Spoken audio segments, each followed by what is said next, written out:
செவிலியர்களின் கோரிக்கைகள் நிறைவேற்றப்படும் என அமைச்சர் கூறியிருக்கிறார். பணி நிரந்தரம் உள்ளிட்ட 10 அம்ச கோரிக்கைகளை வலியுறுத்தி செவிலியர்கள் போராட்டத்தில் ஈடுபட்டு வந்த நிலையில் அவர்களோடு மருத்துவத்துறை அமைச்சர் மா சுப்பிரமணியன் பேச்சுவார்த்தையில் ஈடுபட்டிருந்தார்.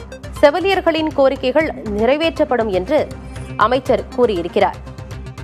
விவரங்களோடு செய்தியாளர் ஆனந்தன் இணைந்திருக்கிறார். ஆனந்தன், பேச்சுவார்த்தையில உடன்பாடு எட்டப்பட்டிருக்கா? என்ன விவரம் ஆனந்தன்? ஆனந்தி, எம்ஜிஆர் யூனிவர்சிட்டியில இன்று செவிலியர் போராட்டம் குறித்து பேச்சுவார்த்தை நடைபெற்றது. போராட்டத்தில் ஈடுபட்டுக் கொண்டிருக்கக்கூடிய பிரதிநிதிகள் நேரடியாக அமைச்சரிடம் பேச்சுவார்த்தையில் ஈடுபட்டார்கள். இந்த பேச்சுவார்த்தையில் அமைச்சர் மா சுப்பிரமணியன், துறையினுடைய செயலாளர் மற்றும் அந்த எம்ஆர்பி தேர்வு முறையை பின்பற்றக்கூடிய ஒரு உயர் அதிகாரிகள் இவங்க பங்கேற்ற பேச்சுவார்த்தையில் பங்கேற்றிருந்தார்கள். அரசு சார்பாக இருக்கக்கூடிய அந்த செவிலியர்களுடைய சங்கத்தை சேர்ந்தவர்களும் பங்கேற்றிருந்தார்கள். அனைவருடன் பேச்சுவார்த்தை சுமார் 1 மணி நேரத்திற்கு மேலாக அந்த பேச்சுவார்த்தை நடைபெற்றது. செவிலியருடைய முக்கியமான கோரிக்கையாக பார்க்கப்படுகிறது, குறைஞ்சபட்சம் ஒட்டுமொத்தமாக தமிழ்நாடு முழுவதுமே 8322 செவிலியர்கள் பணியிலிருந்து இருக்கிறார்கள். எம்ஆர்பி தேர்வு முறைப்படி தேர்வு செய்யப்பட்டு தொகுப்பு ஊதிய முறைப்படியும் அவர் பணி செய்து கொண்டிருக்கிறார்கள். இவர்கள் குறைந்தபட்சமாக 18,000 சம்பளம் வழங்கப்பட்டு வருகிறது. இந்த நிலையில் அவருடைய கோரிக்கை பிரதானமாக சம்பளத்தை உயர்த்தி வழங்க வேண்டும், எங்களுக்கு அரசு பணியாணை வழங்க வேண்டும் என்று தொடர்ந்து போராட்டத்தில் ஈடுபட்டுக் கொண்டிருக்கிறார்கள். சென்னை மற்றும் மாவட்ட தலைநகரின் மருத்துவக் கல்லூரியில் இந்த போராட்டமானது நடைபெற்றுக் கொண்டிருக்கிறது.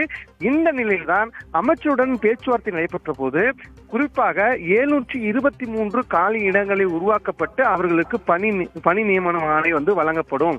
அடுத்த கட்டமாக தொடர்ந்து வேகன்சி வர அவங்களுக்கு பணி ஆணை கொடுக்கப்படும் என்று அமைச்சர் பேச்சுவார்த்தையில தெரிவிச்சிருக்காங்க. ஆனா இந்த பேச்சுவார்த்தைக்கு போராட்ட களத்தில் இருக்கக்கூடிய செவிலியர்கள், நாங்கள் எங்களுடைய சங்கத்தின் நிர்வாகிகள் நாங்கள் நேரடியாக போராட்ட களத்தில் சென்று பேச்சுவார்த்தை அவரிடம் பிரதிநிதிகளிடம் பேச்சுவார்த்தை செய்து எங்களுடைய முடிவை அறிவிப்பதாக அவர் கூறிவிட்டு சென்று விட்டார்கள்.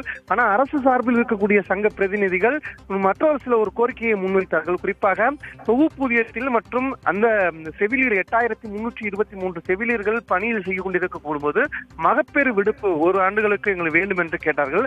அதையும் பரிசீலனை செய்து அரசு தருவதாக கூறியிருக்கிறார்கள். எனவே அது எங்களுக்கு வரவேற்கத்தக்கன இருக்கிறது. வேகன்சியை உருவாக்கி இருக்கிறார்கள், அது எங்களுக்கு வரவேற்கத்தக்கது என்று அரசு சார்பு இருக்கக்கூடிய சங்க பிரதிநிதிகள் சொல்லியிருக்கார்கள். போராட்ட களத்தில் இருக்கக்கூடிய போராட்டத்தில் ஈடுபட்டு வரக்கூடியவர்கள் இது எங்களுக்கு ஏற்புடையது அல்ல, இருப்பினும் உங்களுடைய கோரிக்கையை நீங்க பேச்சுவார்த்தையை நாங்கள் பிரதிநிதிகள் செவிலியர்களிடம் போராட்டத்தில் இருக்கக்கூடிய செவிலியர் நாங்கள் கூறி சொல்கிறோம், அதன் பிறகு எங்களுடைய போராட்டம் குறித்து முக்கிய அறிவிப்பு வெளியிடும் அவர் சொல்லியிருக்கார்கள். இந்த நிலையில் தான் பேச்சுவார்த்தை நடைபெற்று முடிந்திருக்கிறது. தற்போது இதற்கு முன்பாகவே 723 காலி பணியிடங்களை உருவாக்கி தருவதாக கூறியிருக்கார்கள். ஏன்னா பணி உயர்வு, செவிலியர்களுக்கு பணி உயர்வு கொடுத்த அந்த இடங்கள்ல பணி நிரப்பப்படும் என்று சொல்லியிருக்கார்கள். புதிய காலி பணியிடங்களை உருவாக்குவது குறித்து அரசு பரிசீலனை செய்து வருவதாக தெரிவித்தார்கள். இந்த நிலையில் தான் இந்த பேச்சுவார்த்தை முடிவிட்டிருக்கிறது. ஆனந்தி, தகவல்களுக்கு நன்றி ஆனந்தன்.